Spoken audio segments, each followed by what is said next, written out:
Salam Konstitusi. Oke, masih bersama saya di Martalena. Kalau tadi saya bersama Direktur beserta Sekretaris Pusat Studi Konstitusi dan Perundang-undangan Universitas Bandar Lampung. Nah, untuk kali ini saya bersama Bendahara PSKP UBL.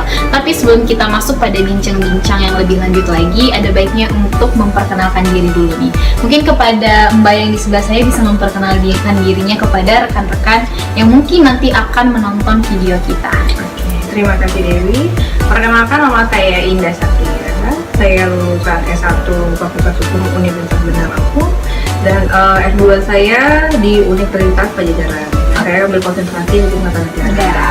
Oke, jika tadi kita berbincang-bincang bersama Direktur dan Sekretaris terkait sejarah terbentuknya PSKP UBL, kemudian program dan kegiatan apa aja yang ada di PSKP UBL. Nah, untuk sekarang mungkin aku akan bertanya kepada Mbak Indah terkait personil-personil yang ada di PSKP UBL, supaya teman-teman yang lain juga pada kenal kan siapa-siapa aja sih personil-personil yang ada di dalam PSKP UBL ini. Oke, pertamanya PSKP itu sudah dijelaskan ya dan sama Direktur dan Sekretaris sebelumnya sejarahnya seperti apa terbentuknya waktu tahun 2017. Pada saat tahun itu saya masih menyelesaikan studi saya, jadi saya belum selesai studi tapi hampir di akhir tahun itu saya sudah selesai. Dan saat pembentukan itu pertama pembinanya untuk PSKP sendiri itu adalah Guru Besar Hukum Tata Negara di UBL, yaitu Prof. Lince Anamarpaul SHMH. Nah, kebetulan dia sebagai pembinanya, dan untuk pengurusannya sendiri itu ada juga dosen-dosen dari Fakultas Hukum UBL, khususnya Hukum Tata Negara, baik itu dosen senior maupun dosen yang masih muda seperti kita ini ya. Yang masih muda. Iya. Tapi untuk personil atau yang menjadi perancang ya Mbak ya, karena tadi dijelaskan oleh Bapak Sekretaris bahwa beberapa program atau terobosan-terobosan yang PSKP akan lakukan adalah merancang peraturan daerah, baik itu di provinsi maupun kota gitu. Iya, tapi untuk kabupaten juga. Tapi untuk personil yang ada dalam PSKP itu apa hanya dosen-dosen HTM kah, atau sebenarnya ya boleh ada dari dosen HTM di luar HTM gitu? Sebenarnya kita welcome ya sama misalkan semua dosen dari baik hukum pidana, hukum perdata atau hukum internasional sekalipun untuk bergabung sama PSKP.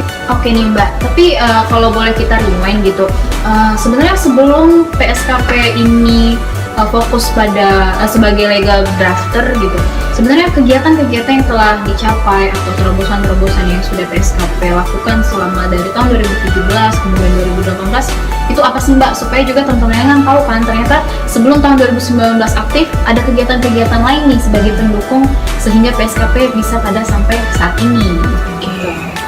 Oke, kita lahir PSKP itu tahun 2017 ya. Artinya kita nggak mungkin langsung kita sebagai legal drafter. Artinya kita pasti perlu memperkenalkan diri PSKP itu apa. Tentunya fokusnya ke kalangan universitas, apalagi khususnya mahasiswa sendiri ya.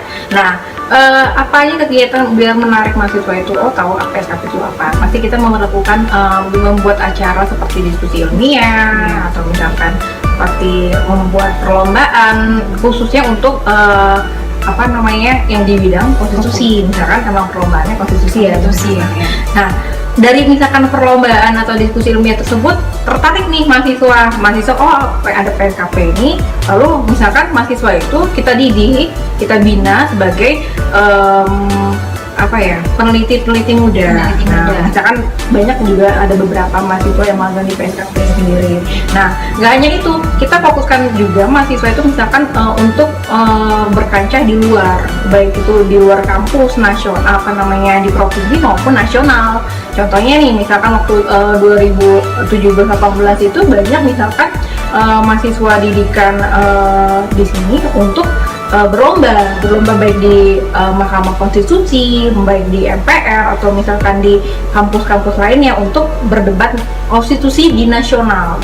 Artinya apa? Kita nggak hanya tahu misalkan mahasiswa itu untuk berlombanya di dalam saja gitu, tapi mereka tahu sih di luar, misalkan itu kita bisa bersaing atau untuk bersama universitas-universitas lainnya gitu kan ya. Jadi emang fokusnya itu kita gimana caranya mahasiswa UBL ini kita bisa memperkenalkan bahwa Universitas Sumber Lampung itu khususnya misalkan di debat-debat nasional atau konstitusi itu bisa loh. Nggak hanya yang universitas nama aja ya, nah yang negeri-negeri aja, tapi kita bisa bersaing walaupun kita emang swasta. Seperti itu. Oke, nah untuk kegiatan yang sekarang nih yang sedang aktif-aktifnya, selain sebagai legal drafter, kita kan sudah lihat di sini ada banner yang terpampang sangat jelas sekali bahwa PSKP Universitas Bandar Lampung juga sedang aktif dalam melaksanakan program Lampungnya Kenapa nih. Dari Mbak sendiri, rancangan-rancangan yang untuk apa ya, maksudnya hal-hal apa sih yang sebenarnya akan kita capai dari program ini gitu? Oke, kita punya program baru namanya Lampungnya Kenapa ya. Ini program terbaru, misalkan mungkin kita akan launching. Kita bakal tayang seminggu 2 kali ya. Seminggu dah. Kita narasumbernya itu dari berbeda kalangan. Nah, misalkan pertama kita memperkenalkan dari dosen-dosen muda dulu yang ada di kampus UBL. Itu tapi nggak terlepas dari dosen senior juga. Misalkan emang tema-tema isunya itu pun harus yang lagi hits atau misalkan yang hangat-hangatnya nih. Misalkan kita seperti kita bentar lagi kita akan pilkada ya. Yeah. Apa sih misalkan yang dampak misalkan dari contohnya misalkan pandemi COVID-19 ini terhadap pilkada ini. Apalagi kita kan sebelumnya harusnya April ya kita udah ngelakuin ini, tapi akhirnya ditunda sampai Desember. Nah seperti itulah contohnya. Iya. Nah, ternyata memang banyak sekali gitu ya manfaat dari program yang akan PSKP hadirkan. Akan banyak informasi-informasi yang nantinya akan kita bagikan kepada teman-teman dan ilmunya pastinya. Mungkin cukup sekian bincang-bincang yang akan kita lakukan pada hari ini. Kita akan lanjutkan bincang-bincang pada sesi selanjutnya, yaitu pada isu-isu yang sedang hangat-hangatnya nih yang harusnya dibahas di Provinsi Lampung, terkhusus di Kota Bandar Lampung ini. Jangan lupa ditonton. Sekian dari kami, salam konstitusi.